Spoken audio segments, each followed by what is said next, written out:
Thanks for sending over the personal statement. I really enjoyed it. Great. Yeah, I was like, oh, well, I hope it's not too long. Well, that's a separate issue entirely. Just the content's good. So we have good raw material to work with here. The question is, how can we distill it? Word count is part of that, and focus in on the key core message, the key story you want to communicate here. And that isn't just your life story. That isn't just the story of you or necessarily the story of why you want to go to law school. It's the story, a specific moment in time that illustrates everything, because you can't tell the A to Z. You've got to pick one portion of your life, one story, one anecdote, one experience that's representative. And so if you think of one story that could be, what comes to mind? Ooh, that's tough. It's kind of trying to narrow down like everything. Yeah, it's hard.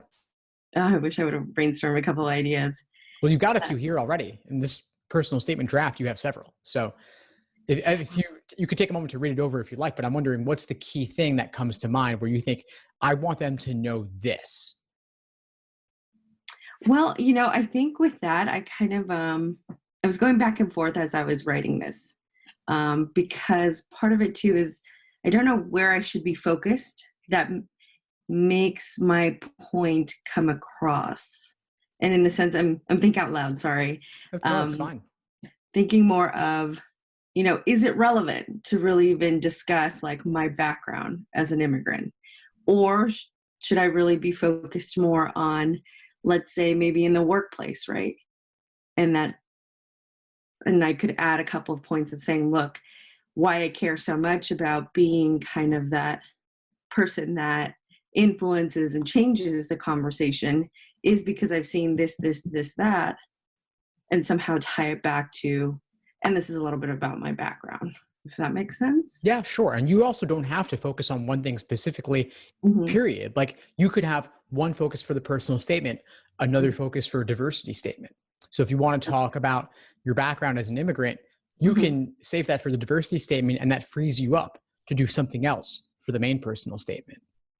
Okay. I think that makes a little more sense for me. You could also flip it. I'm like, how am I going to squeeze all of this in like 2 pages? Yeah, you don't have to. You don't have to. The personal statement ideally is often 2 pages, double space.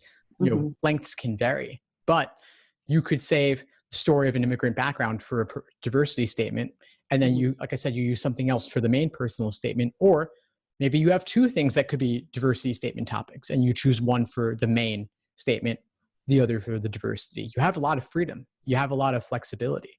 Some schools even let you do a 3rd essay or in anything else you want to tell us. And of course, that's meant to be something compelling. You don't want to just throw something in for the sake of throwing it in. But if you have something that you think is worthwhile to share, that's important to share, then you have the freedom to do that. Okay. All right. Yeah, I'm just trying to figure out like how am I going to disperse it out, because I feel like I could hit different points right in life from, seeing people and trying to get resources for them more in the workspace than my own personal stories, which are very different too. And I think that was the same challenge too, right? Submitting a video for your scholarship. It was like, how do I get this under 5 minutes? Yeah, it's hard. It's hard. It's hard to try and do everything. And so the only way to win that game is to not play that game and instead say, I'm not going to try and cover everything for a law school personal statement. You can cover a key specific thing, diversity statement, something else. And then the resume, you trust they'll see everything else there. While you mentioned the resume on a tangent, I was a bit curious. I've heard a couple people say that, if you have something additional to tell the admissions committee, you should put that in an addendum. Particularly because I've noticed that they don't really look at much of like any graduate degree that you've done, like any GPA in that realm. I think it's something like nice to have, but obviously I'm considered a non-traditional student now because I've been out of school for like more than 10 years. Right. Yeah. So is it suggested to mention it somewhere along the lines of either statement, personal statement or diversity statement?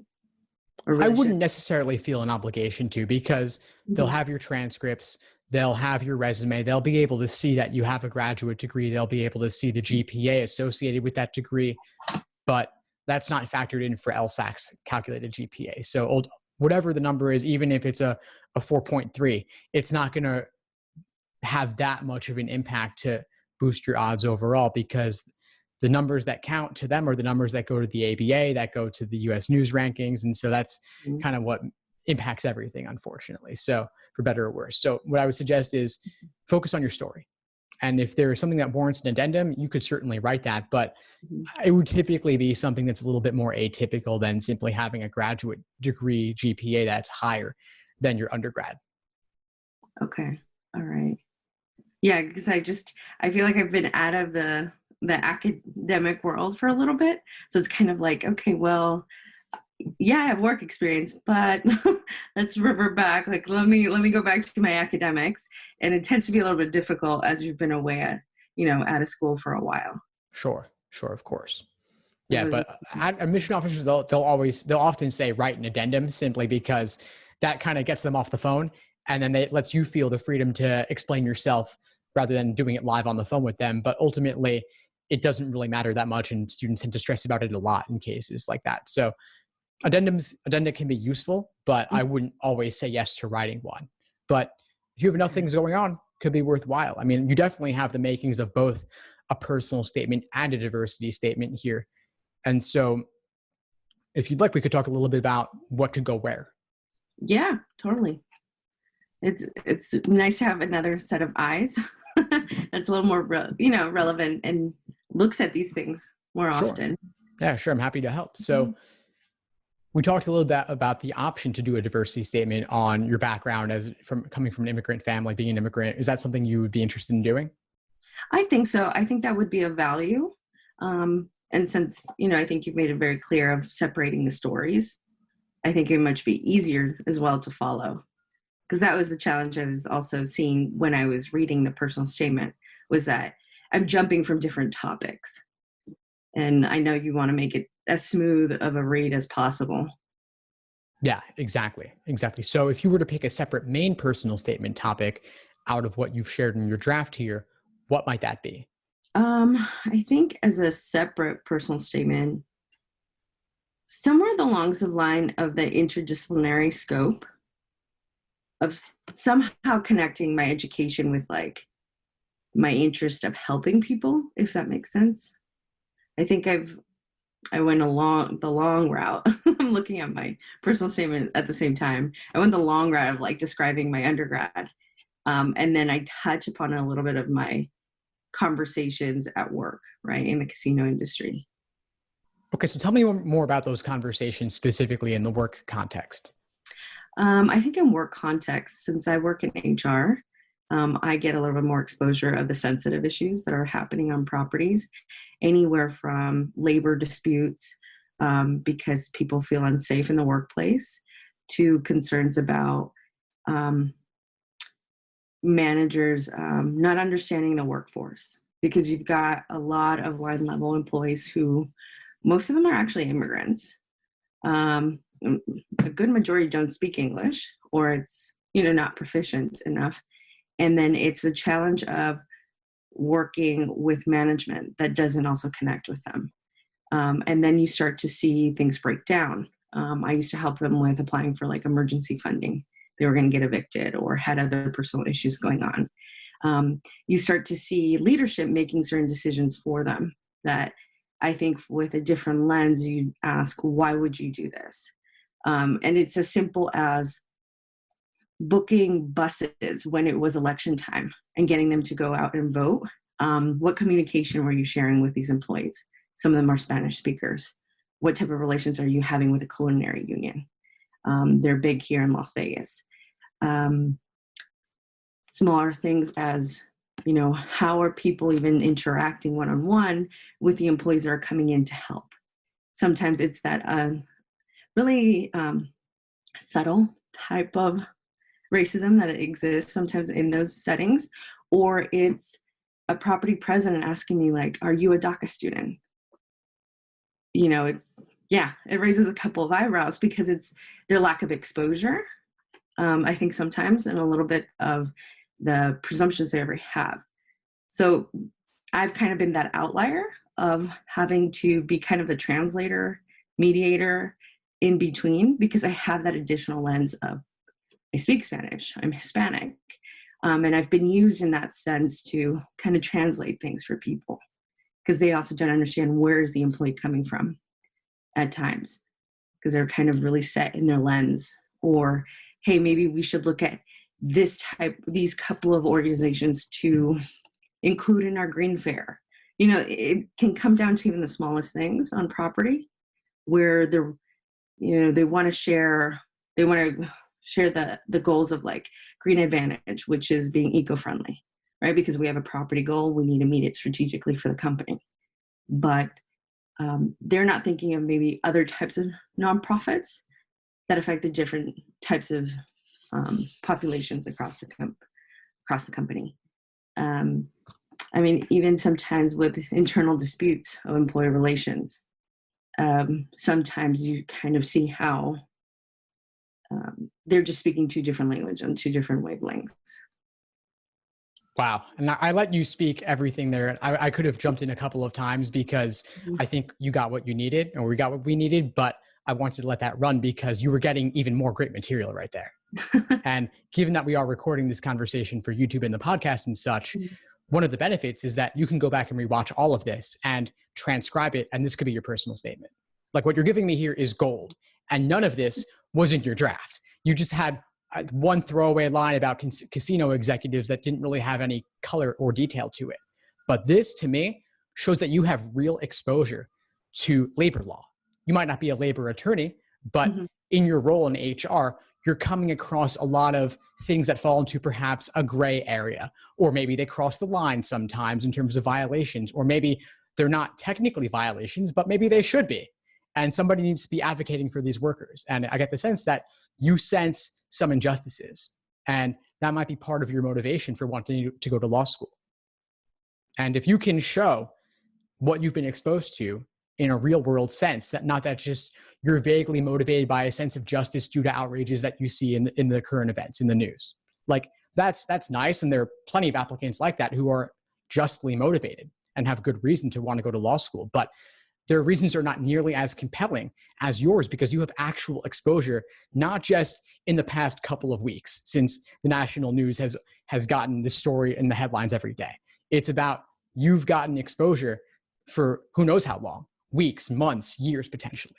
And you've been on the ground 8 hours a day or more, maybe, getting exposed to what's going on. And so if you can talk about that with all your references to specifics, but also then maybe highlight one or two specifics in detail. This particular worker, what was going on for him? Where did they cross the line? Where did you want to do more, but you couldn't because your management, you're not one of the workers, if I'm correct on that. That's one possibility. Yeah. So I would be thinking about that. And that could take up your entire personal statement. Okay. How does all that strike you? I like where this is going. Yeah. I guess I only, and I guess that would just come down to how I write it. But my only concern, I guess not so much, but how much is too much sharing for the admissions team? Because, you know, at some point, I also don't want them to say, oh, she's just completely like narking on this company. I mean, I won't mention the company, but they'll see it on my resume, obviously. And I don't want to come across as also just, you know, well, these are all the things I didn't approve of, because I want it to sound more constructive. You know, this is why I'm passionate about doing this type of work, right? Being that type of advocate, being the person who's involved, discussing and kind of working towards having a better policies, perhaps even internally. Sure. That's a reasonable concern. So I think you're right to be aware of that. And so a couple of things, obviously they will see on your resume where you work and all of that.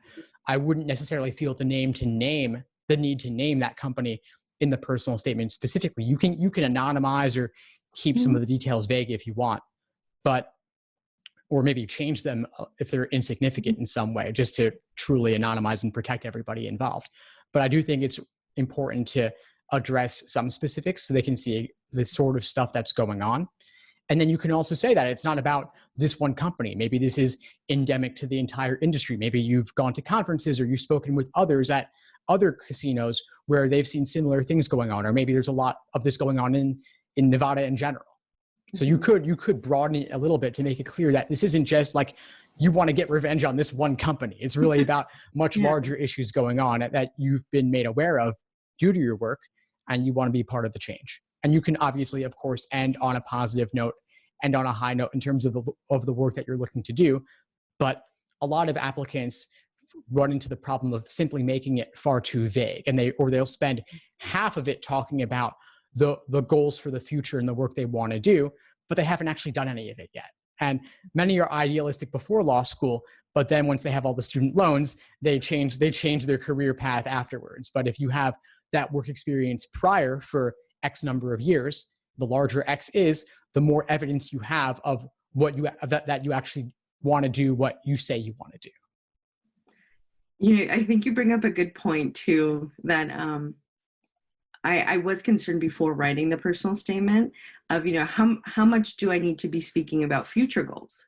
So I think you brought up a great point that, I should really focus on a couple of examples of, today's world, right? In the workforce, what have I seen? And I don't know if you would suggest me mentioning something, maybe a goal or two. I don't want to sound too idealistic as well. I think I did that when I was younger. And I held off on applying to law school for a while. Sure. Yeah, and I do think that if you can tie it specifically to what you've done already, that's more compelling, it's more believable, and we'll have more faith in the fact of in you actually doing that going forward.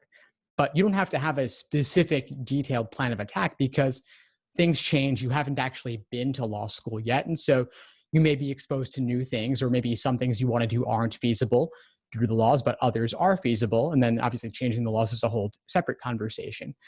Easier said than done, of course. But if you can at least give them a general sense of directions you might want to take it in, that's fine. And you can also say that you want to learn more about how you would go about advocating for those in need. Okay. I think that sounds like a really good game plan. Awesome. So there you have it. I think this is the makings of a fantastic personal statement. And then you still have plenty of material yet you could cover in a diversity statement and so on. So I would say maybe the personal statement in your case could be focused on your work experience, and then the diversity statement could be focused on your background and more personal experience. And then depending on how that goes, maybe you have space for a third thing somewhere else. Okay. All right. That gives me a good kind of set of a roadmap on how to write this, because it's, you're trying to explain, really, this is why you need to consider me for law school. And there's just so much to include, and yet such small space. Yeah. 2 pages. Fantastic. Any other questions for today? I think you give me a pretty good plan to follow. I'm taking notes as well of kind of how to proceed with the personal statement, at least. I think the diversity statement, would you also suggest that I just stick to maybe like 2 broad points, 3 points? It all depends on exactly what those points are and how you're going about it, to what extent they tie together. The more they tie together, the better. But also know there's always that trade-off of breadth versus depth. So consider that as well. Okay. Is there, and I mean, this is me just coming up with the idea. Do you know of any resource maybe online or a forum maybe of students kind of discussing maybe what they've submitted previously? Not that I'm not interested in copying anyone else, but more of a sense of kind of how they're phrasing their essays, or how they're, what topics are they looking at, discussing, what are they submitting? Yeah, sure. Absolutely. A couple of things. One is that you can always post in the LSAT Unplugged Facebook group and get support from others on the personal statement, diversity statement, and such. A lot of times folks will trade statements back and forth to review each other's and edit each other's and offer feedback. I've also put together a book of real personal statements that I'm happy to send you. And these aren't the most perfect statements, but they're real, and students applied with them. And they give you a sense of different ways people approach the question. I think that would be helpful. Just kind of get a sense of what others have done before. I think for me, it's kind of looking at how they structured it. what points how did they, really use it and continue the story on. It's kind of more of looking at the example, right? Awesome. I'm very visual. Sure. So for me, it's kind of like, okay, that's how it looks. Got an idea. Fantastic. Whatever works. So this was great. Before we sign off, what would you say is the biggest insight you got from our call today? I think the biggest insight is having another person, right? That is, you're in the field of tutoring people. So, kind of what to look for. I think that's the major point. But to that, it's really being able to take all of the mess that I wrote and kind of deciphering it out and saying, hey, look, this is the road plan. This is kind of how it should look like. And I think the key points that you've made of really sticking to the work example, kind of having me walk through it and kind of focusing on that for the personal statement, that's super helpful. Because I think I was really stuck on that. It's how do I edit this down when it's really two different things? Great. Well, please keep in touch and let me know if you need anything moving forward. Well, thank you so much. I really appreciate it. Thanks for tuning into the show. Please subscribe if you haven't done so already to be notified of new episodes as I release them. And feel free to reach out if you need anything at all as you move forward with your prep. I'm happy to help however I can. In the meantime, I'll wish you all the best and take care.